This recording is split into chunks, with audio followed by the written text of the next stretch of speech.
Resident Evil 5. Oh yeah. Okay, so as you may know from my other videos, I live in Taiwan. Resident Evil 5 came out on the 5th of March here, 3/5. I believe it comes out in other places on the 12th and the 17th. And I've already beaten the game, so I think I'm in a somewhat small group of people who have already beaten the game. I played through the entire game in co-op with Frostfox, who's another YouTube guy. You can get his link over there on that side. And I will not have any spoilers at all in this. Okay. If you've played Resident Evil 4, you know exactly what this game is. Okay. This is Resident Evil 4 with HD graphics. Only difference is that the inventory is smaller, but it's not based on organizing the shape and size of things, and it's mapped to your D-pad, so you can just click up, down, left, or right to quickly select certain items that you put on those spaces, and you have other spaces as well. Basically, that's the main difference, is that you can't like pause the game and go into the inventory screen to rearrange your items and reload and save yourself from zombie attack.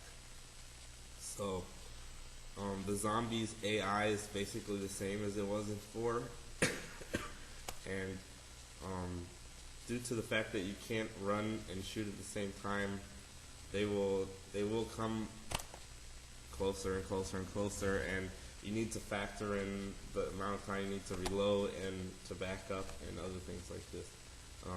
And I think it still works as an exciting game. The levels in Resident Evil 5 are very different. They are varied very well.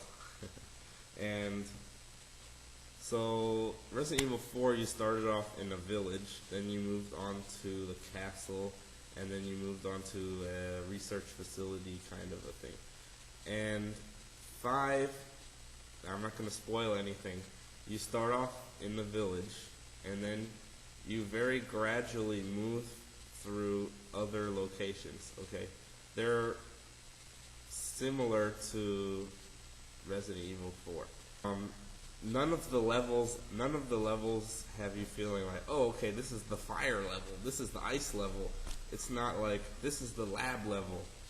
Like, maybe you start off in one area and very gradually you find yourself in another area just because they link together that way.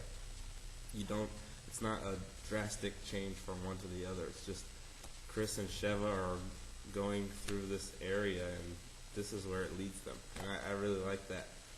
The co-op is really great. If you have a microphone, I'm playing on PS3, so I know some people on PS3 don't have microphones, and I think Xbox 360 it's more common that people have microphones. But playing through co-op with someone you know on a microphone, it's really great. I don't know how to describe it really. Handing items to each other, saving each other from getting killed, washing each other's back, and just playing. I don't know. It just makes you feel like when you're a kid playing around, pretending that there's zombies or something like that. But now that you're older, your imagination's not as good, and you need to have a PS3 to help you play, right? So, yeah, the co-op is very fun, and I really appreciated it in this game. I miss the old style of Resident Evil. I miss all the backtracking. I miss memorizing the layout of a building so that you can get across faster.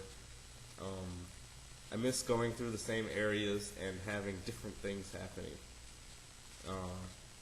But Resident Evil 5, although it's very linear, it is very fun. It's exciting. There's not really any good puzzles. There's a pretty basic puzzle in the game, but not it's the old Resident Evil games didn't have really complex puzzles, but there were a lot of like item inventory management things where you'd have a couple items you needed to get to the other side of the mansion, and just that in itself was a puzzle. Like how am I going to get over there quickly?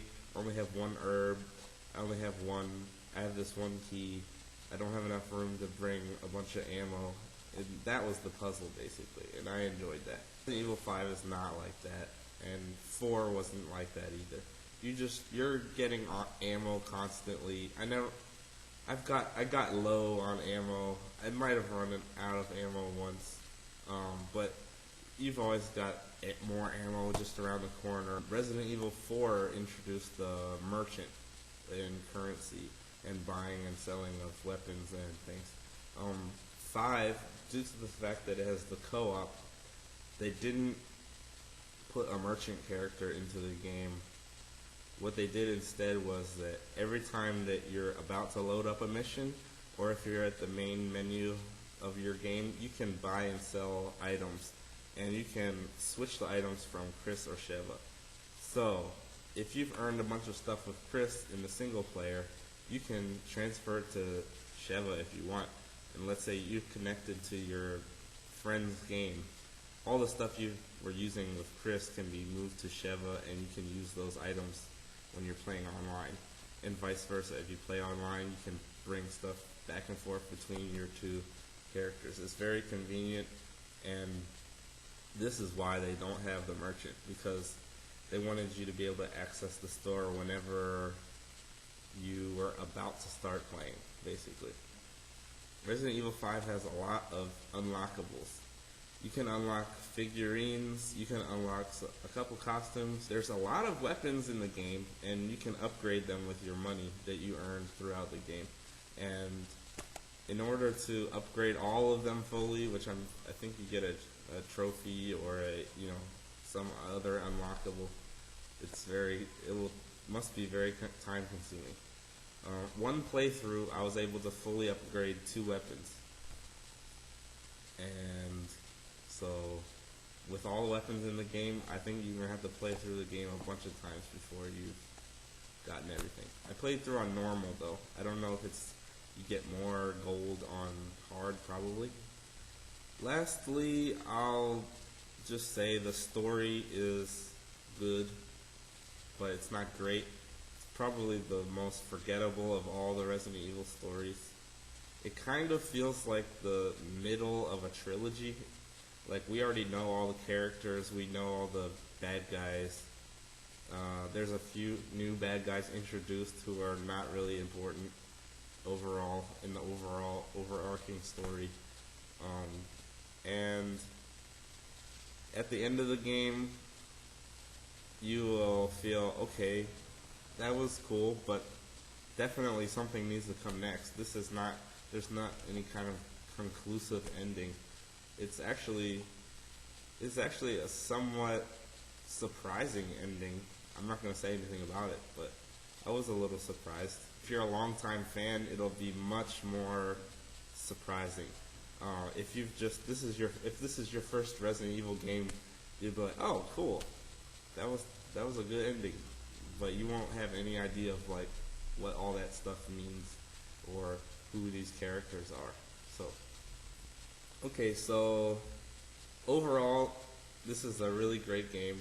I would recommend it to anybody who likes action games, and I'm definitely satisfied, and now that I've finished the game, I'll definitely keep playing it. There's plenty more to unlock, and playing online is a whole lot of fun, so I'll see you. That's all I gotta say, so peace out.